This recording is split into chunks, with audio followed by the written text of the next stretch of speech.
ए सोल्टिनीलाई हो भन्ने पारिदिन्छु, एक गोलीले दुईटा भाग मार्दिन्। दर्शकबिन पछिल्लो समय आफूलाई गीत सङ्गीतमा निकै नै चर्चाको शिखरमा राख्न सफल भएका लोक तथा दोहोरी चर्चित गायिका निर्जला गुरुङले जानकारी दिएअनुसार आफू लामो समयको युकेको विशेष सङ्गीतिक कार्यक्रम पछि आफू नेपाल फर्केको कुरा आफ्नो सामाजिक सञ्जाल फेसबुकबाट जानकारी गराउनुभएको छ। आफ्नो साथमा विभिन्न चर्चित कलाकारहरूको साथमा आफूले विशेष गरेर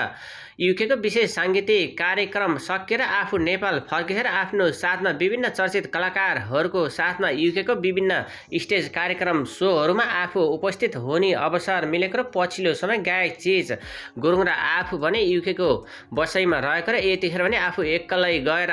नेपाल फर्किसक्दै लोक तथा दोहोरी चर्चित गायिका निर्जला गुरुङले जानकारी गराउनुभएको छ। गायक चिज गुरुङले आफ्नो विशेष काम विषयले आफू युकेको विशेष साङ्गीतिक कार्यक्रममा सहभागी हुन नपाएको भन्दै जानकारी गराउनुभएको छ। आफूहरूको जोडी दर्शक श्रोताहरूले निकै मन पराइदियो र आफूहरू लामो समयदेखि गीत सङ्गीत निकै सङ्घर्ष गर्दै स्थानसम्म आइपुग्न सफल भए दर्शक श्रोताहरूको यति धेरै माया र साथ पाउन सफल भएका लोक तथा दोहोरी चर्चित गायिका निर्जला गुरुङले जानकारी गराउनुभएको छ। आफ्नै गृह जिल्लावासी गायक चिज गुरुङसँग आफ्नो सामाजिक सञ्जालमा नाम जोडिँदै आएको र दर्शक श्रोताले आफ्नो र गायक चिज गुरुङको जोडी निकै मन पराइदिनु भएको लोक तथा दोहोरी चर्चित गायिका निर्जला गुरुङले जानकारी गराउनुभएको छ। आफूले लामो समयदेखि गीत सङ्गीतमा निकै सङ्घर्ष गर्दै आएको र पछिल्लो समय आफ्नो र गायक चिज गुरुङको सामाजिक सञ्जालमा नाम जोडेको भए पनि आफू र राम्रो साङ्गीतिक जोडी र दर्शक श्रोताहरूले आफ्नो र गायक चिज गुरुङको एल्बमको गीतहरू नै निकै मन पराइदिएर लामो समयदेखि गीत सङ्गीत निकै सङ्घर्ष गर्दै आफू स्थानसम्म आइपुग्न सफल भएका लोक तथा दोहोरी चर्चित गायिका निर्जला